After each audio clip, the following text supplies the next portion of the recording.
what's up, everybody? Chad Calek here, and welcome back to the In a Crowded Room podcast for episode 121, where, as promised, we're going to talk about my recent correspondence with David Skyfall. But before we do, I first want to say thank you to all of you. What am I thanking you for? When I first started this podcast, I knew I wanted to do something a little different. I wanted to do something that was really based on storytelling, an homage to Paul Harvey, if you will. It would, the way I envision this podcast is that there would be no crazy MTV style editing. It wasn't really about bringing on, my famous friends as guests. And not that there's anything wrong with those types of podcasts. There's just a ton of those out there. And I wanted to do something that was different. Something that you wanted to sit down and kind of close your eyes and just listen to the stories that were being told. And I figured that would be a very cool way to kind of let you guys in on not only what I think about certain topics that we discuss, but also the why. Why do I think something? And usually, most of our thoughts on things are defined by experiences we've had. So I just thought it would be a cool way to do it because, again, as a child, when Paul Harvey would tell, his story, I used to just be glued to the radio. I mean, I literally remember running out to the car in the Texas heat, to listen to Paul Harvey. And now the rest of the story, and it was just the coolest damn thing in the world. And I wanted to create something like that, realizing that Paul's a legend. And of course, I could never, recreate what he did. I can only reimagine it the way I would do it. And the first goal that I set, as many of you know, was to reach 10,000 subscribers, which I had not checked our subscriber count in a while. I checked it yesterday, and I noticed that a couple days ago, we blew past the 10,000 subscriber mark, and we're right at about 10,050, which is amazing. So thank you guys. Everyone I know that's ever done a podcast, they said that their first 10,000 was almost harder to reach 10,000 than it was to reach like 100,000. So my next goal now is 50,000. We're past the 10,000 mark, and that is with absolutely nothing but your support. Word of mouth. There have been no paid advertising, no budgeted ad space, nothing like that. It has been 100% you guys sharing the podcast with people and letting people know what you think. I just want to say thank you guys. That matters a lot to me. I love making these for you, and I love that you enjoy them. And I love to converse with you guys back and forth in the comments and to read your thoughts. So again, thank you. Also, if you're hearing me wheeze a little bit right now, I do have a chest cold. It is not the macarona. It is not that, thankfully. It is a chest cold, but it is not the macarona. So I'm all good, Definitely being careful, though. Okay, having said that, David Skyfall. When I initially was going back and forth with Mr. Skyfall, I remember thinking that this can't be any easier for him because he has things that he would have to protect. But at the same time, he's trying to get me information across that he thinks is important. And he knows that, I'm not just going to print anything that he says, and I'm looking for ways to legitimize who he is. And that's how the process came around of me saying, hey, well, listen, I will print your predictions. You tell me what you're hearing is going to happen, and we'll see how accurate you are. And I was initially very surprised when he was okay with that. He was like, fine. And in a lot of ways, I think that answered what he wanted. He just wanted to say, listen, I'm not asking you to do anything. I'm sharing information with you that I think is important to the world. And if you also think it's important in the world, you'll share it.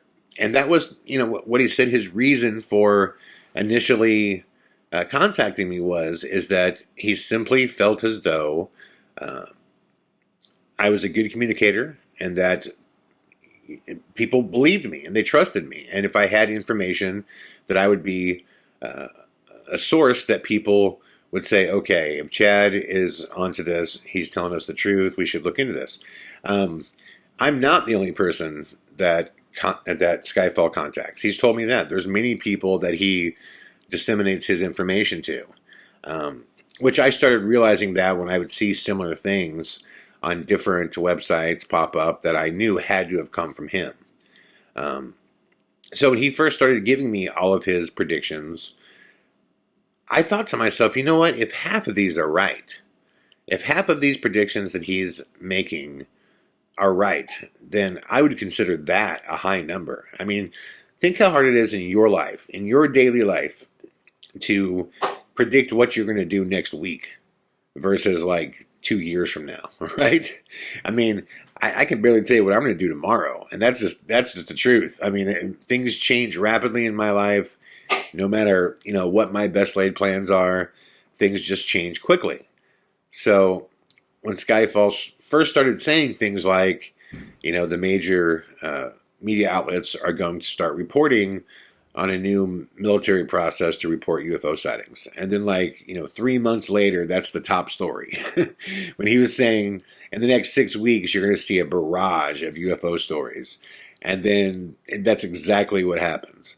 When he says that you're going to see a change in Trump when it comes to the UFO things, he's going to take a great interest in it. And then that happens. I mean, that literally went from him doing his first interview about it with Tucker Carlson, where Trump was like, yeah, I don't know if I believe or not, but I'm open to it, to him, talking with his son, going, Roswell is a very interesting place, a lot of stuff going on down there, I watched this change as he said it would. So over the course of time, it got to the point where I really was just almost accepting everything that he said like it was going to happen.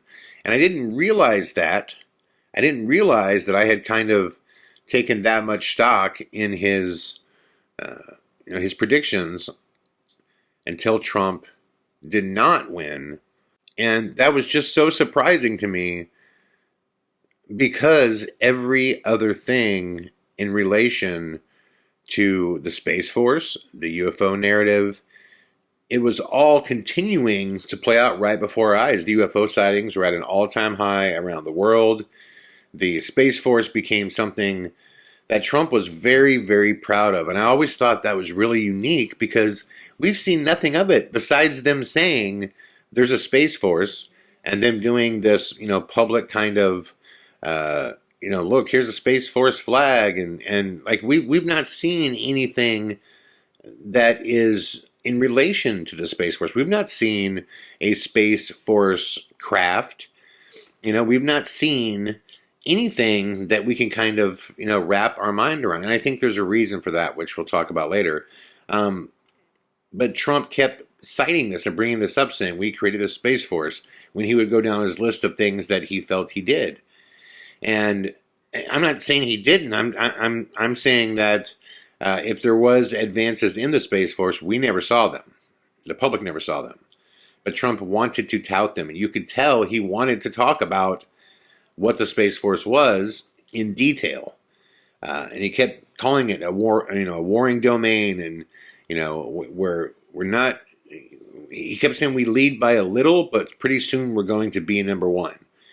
So Trump felt like, we weren't necessarily way out in front in regard to space technology, which, if you know anything about space technology, you know that the Russians just kill it. I mean, they are way out in front. So, I don't know, again, what's been done or what's new or what, we have, because that was never presented to us. And I felt like that was something that Trump wanted to do. But it just never happened. But everything else kept happening. I mean, there were UFO sightings in Los Angeles. The Hawaiian UFO sighting just happened, a couple weeks ago, where this massive blue light was seen and filmed by thousands of people, plummeting into the ocean and coming back out again. It was crazy how many things kept happening.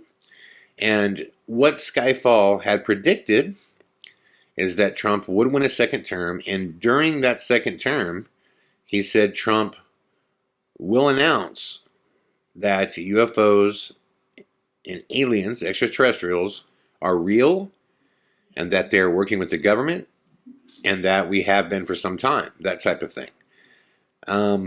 And then, obviously, Trump didn't make that announcement, but something happened that was very interesting. Trump did not make that announcement, but I'll tell you who did.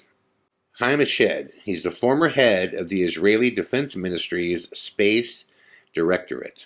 Did you guys read this story? I mean, this is a guy that is a career intelligence guy for Israel. He's 87 years old. He just decides to retire, but before he does, he comes out and says everything that Trump was predicted to say by Skyfall, which is that aliens are real, UFOs are real, we have a contract with them, we have stipulations on how to work with them, what will be allowed, what won't be allowed, and that in the future we'll be working with them more. But Chaim Eshed went one step further to say what a lot of people have said and what a lot of people believe is that we already have a base on the moon and that we have already been to Mars and we have a base on Mars. You know, I thought that was really interesting because I don't know that I believe that, but I know that our government has a long history of presenting to us things that they're wanting to do or they're saying they're going to do that they've already done. You know, for example, Elon, wants to go to Mars, right? So he's working towards that. The conspiratorial minded would say the reason that's happening and the reason we're watching that as a public is because it's already happened. That we've already made it, and now they're selling the narrative and bringing us along for the ride. Again, I'm not saying that I believe that, but I know that is one argument that you could make, is that Elon has all the money in the world to do everything that he wants, and no one really knows how his business works, per se. I mean, how does SpaceX profit to the degree that they could be launching brand new rockets and blowing them up every week? You know what I mean? Is there that much money right now going through SpaceX to be doing all of that? I don't know. I mean, I don't know is what I'm saying. So if I'm playing the fool on that, then I am. But there's not a lot of information out there as to how SpaceX makes its money. So I don't know. But I know that this Chaim Eshed for Israel, who is a staunch ally of the Americans, he came out at about the time that Skyfall predicted that Trump would come out, which now would have been Trump's second term. What happened where he said it rather than Trump saying it? And at the same time, a Russian cosmonaut came out from his orbiting craft and released this incredible footage of what he thought was a UFO as well. The worldwide media embraced it. It still blows my mind that the worldwide media embraces all these UFO stories now, when for years, you were an idiot, you were insane, you were a dumbass if you thought that UFOs were real. And now, every other story is about credibility, and it just, everybody seems to accept now. And now it's okay. Now it's all right to call someone a UFO. That right there should have us all scratching our heads as to why that is like that. So the point is, the morning after the election, the first person that I emailed was David Skyfall, in which I just said, yo, what's up? It's kind of a smart ass in the email. I kind of regret that. Maybe I shouldn't have been, but I was like, your boy didn't make it, man. Like, what's going on? I thought you had your finger on the pulse of this. Like, how much of what you said, should I take stock in? And while that's a fair question, the funny thing, if I look at it, look, he's been right about 99% of everything that he said. So it's kind of like, and it's almost like he definitely got this wrong, but the same process has been carried out that he outlined, but just by different people. Like Trump didn't make that UFO announcement, Chaim Eshed did.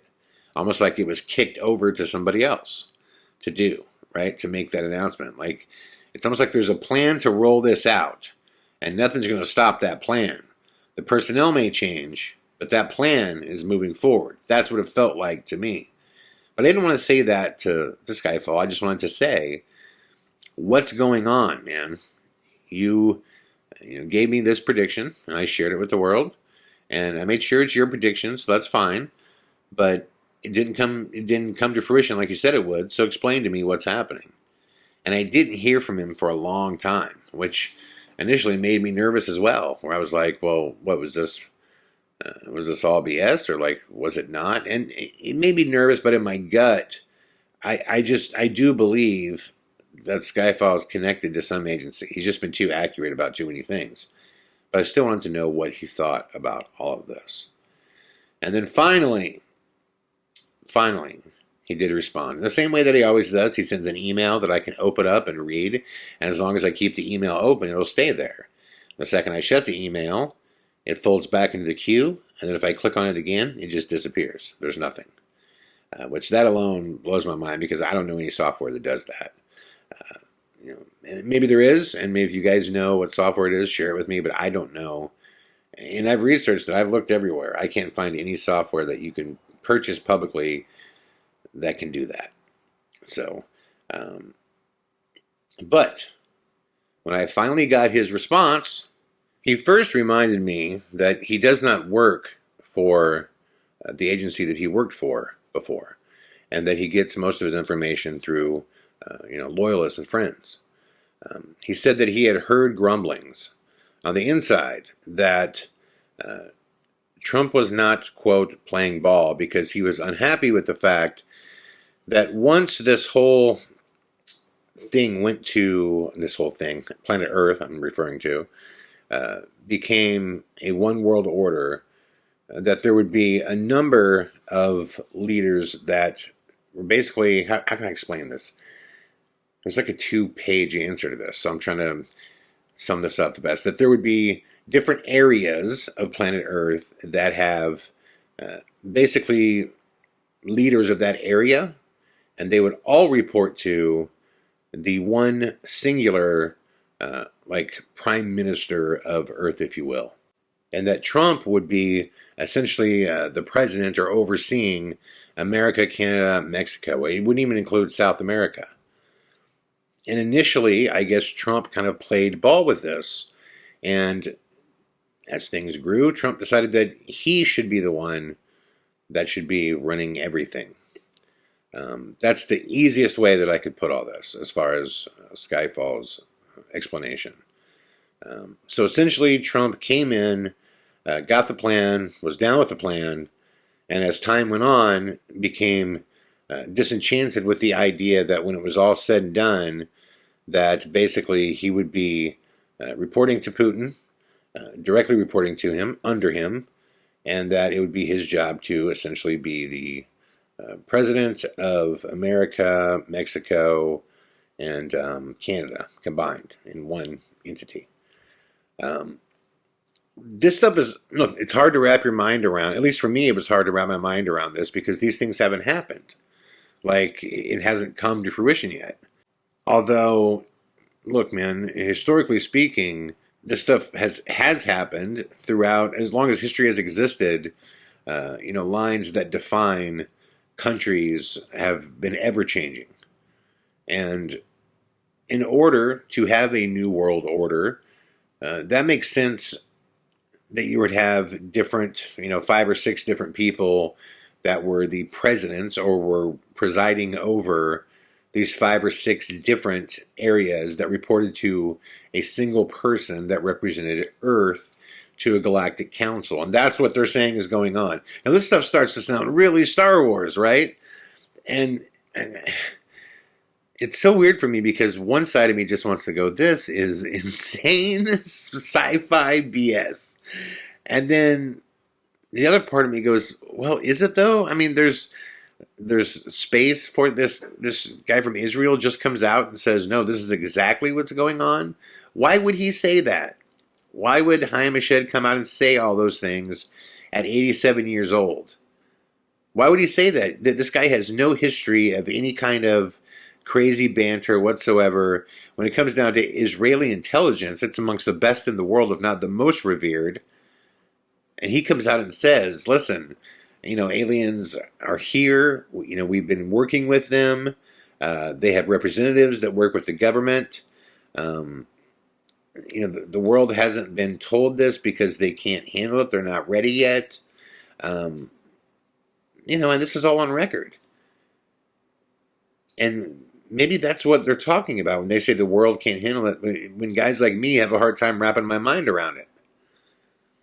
But essentially, that's what, Skyfall was saying, is that Trump just wasn't playing ball.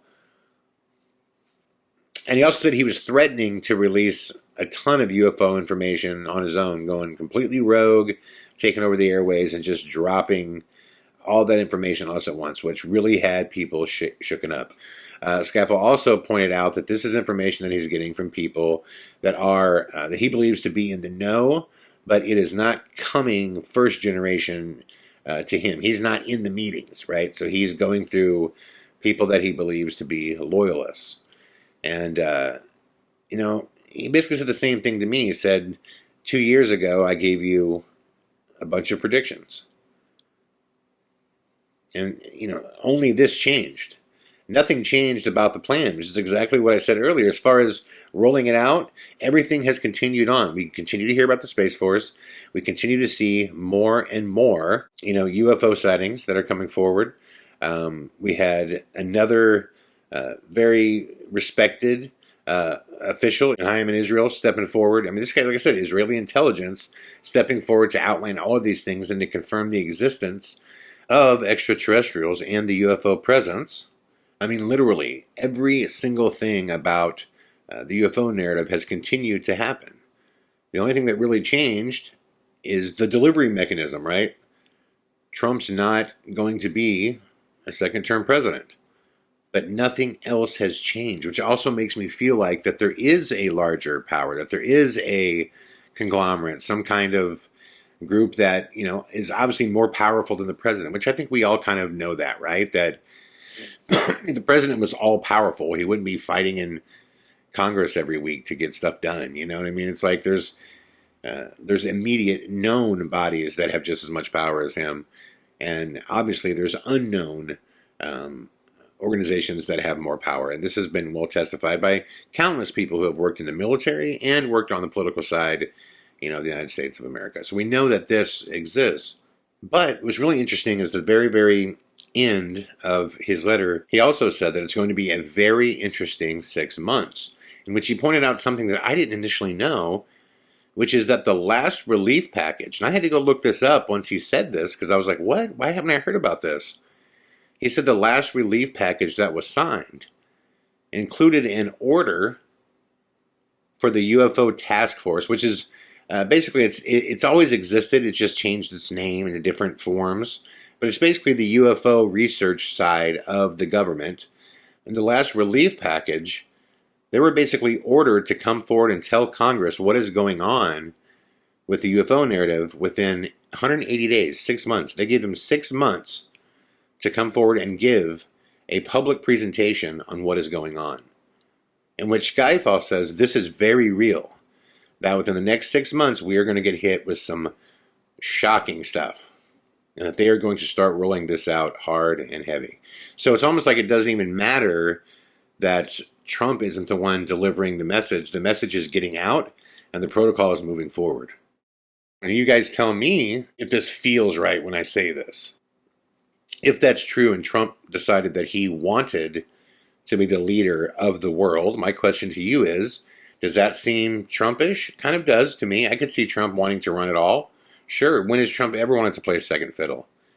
But it also seems like at some point,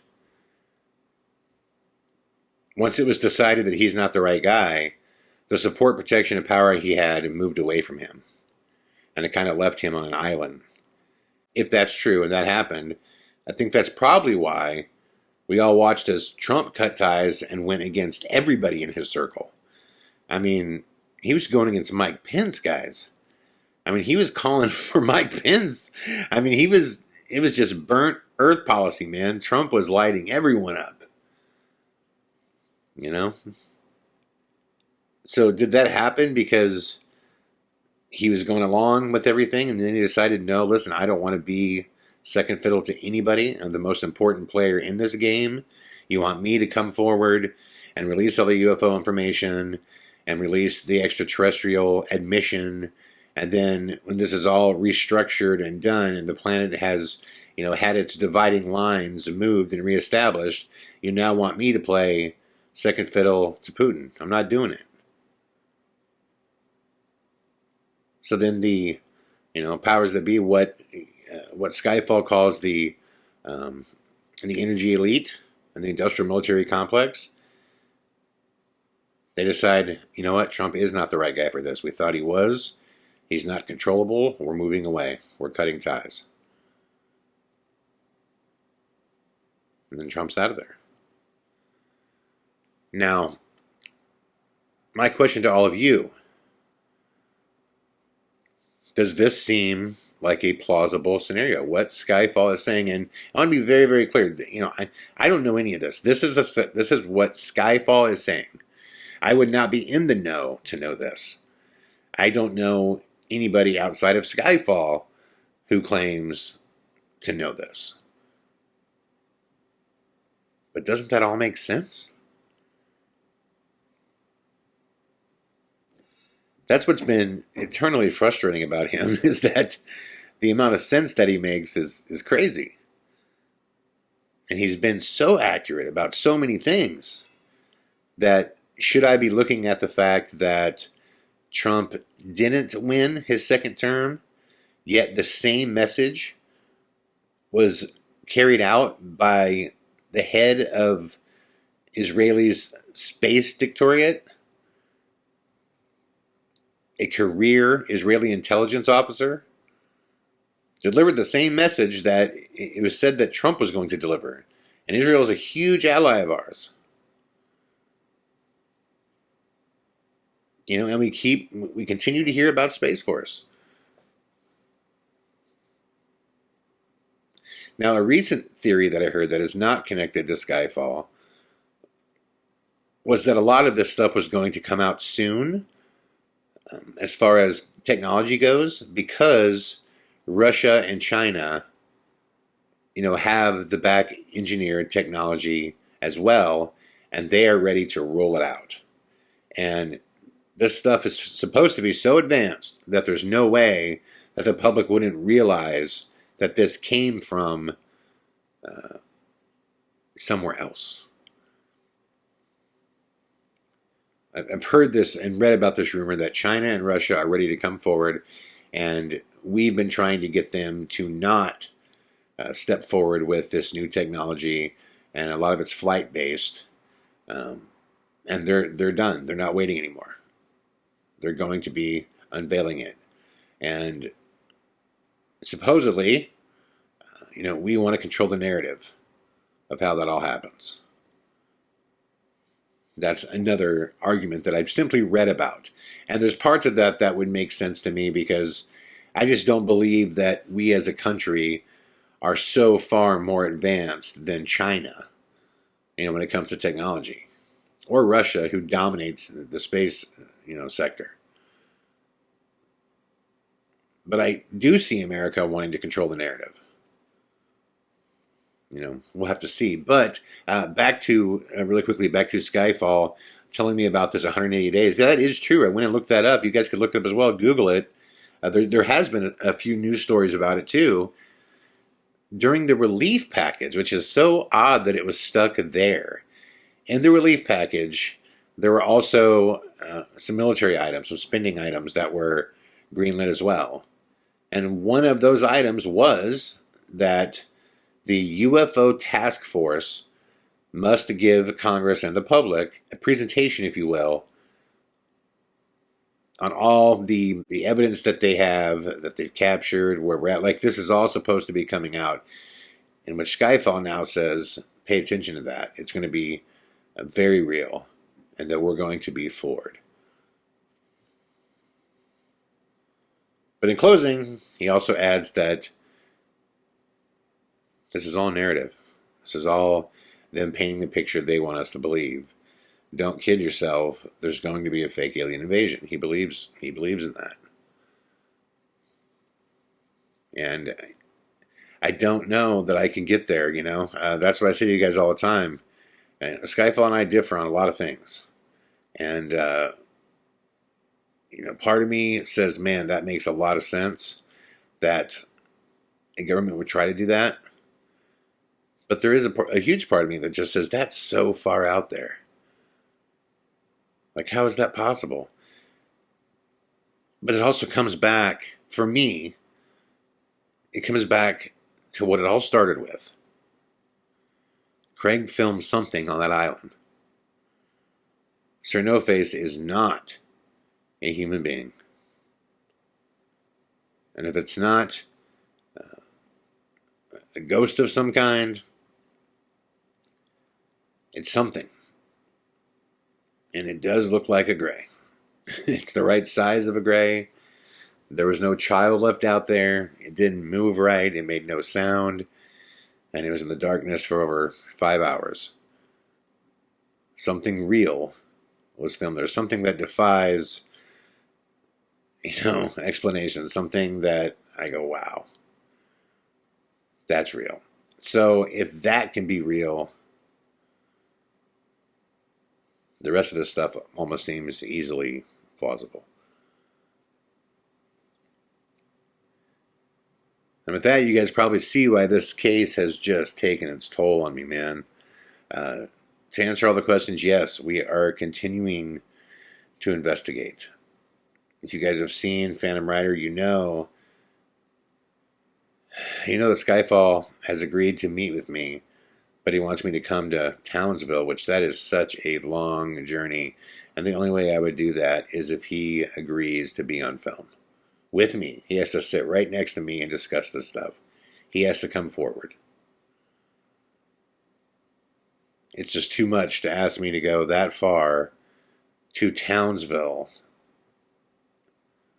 knowing the danger associated with doing so. If this is all, truly dark ops, you know what I mean? Like, it's just, I'm trying to tell a story here, man. I'm not trying to wind up in a real scary place in life, I am not. I've been dealing with that for the past year now, of just nothing but bizarre and mysterious and unexplained events happening, which are well documented in Phantom Rider. Which I want everybody to know, Phantom Rider hits Amazon Prime tomorrow. So if you haven't seen it yet, please do. You're going to see all the harassment stuff that Craig and I have been dealing with, which is horrible, man. It's not cool. It's not uncomfortable. It turns your life upside down. And it just, there will be Paleface. There will be the ending to this series. There's way too much that's happened already that you guys don't know about. But this has to be the end of it, because I'm not going to, I'm not giving my life away to this. I've already gone farther than I wanted to go. And it's frightening stuff, especially when you come across something. There was something specific that happened between Craig and I where he received something from the government that we'll talk about later. And it just made all of this so much more real. And, when that happens, your stomach just falls, man. You're just like, oh my God, what are we involved with? So, let me know what all of you guys think about all of this in the comments below. I'll be more than happy to answer your questions. And I look forward to seeing what you guys think. And I will continue to keep everybody, obviously, up to speed with Skyfall and his thoughts. Remember, guys, I don't control when Skyfall contacts me, how quickly he responds. I don't have any way of forcing a hand or, making him get back to me or anything like that. I mean, it's his choice. It's all on his end. But I will keep you guys all up to speed with everything that's going on between now and the final chapter of the Sir No-Face docuseries. Again, let me know what you guys think below. Thank you all for listening. Thank you all for supporting this podcast to 10,000 subscribers and now beyond. And now the goal becomes 50,000. So thank you all once again for the love and support. I will be back tomorrow with more. All the best.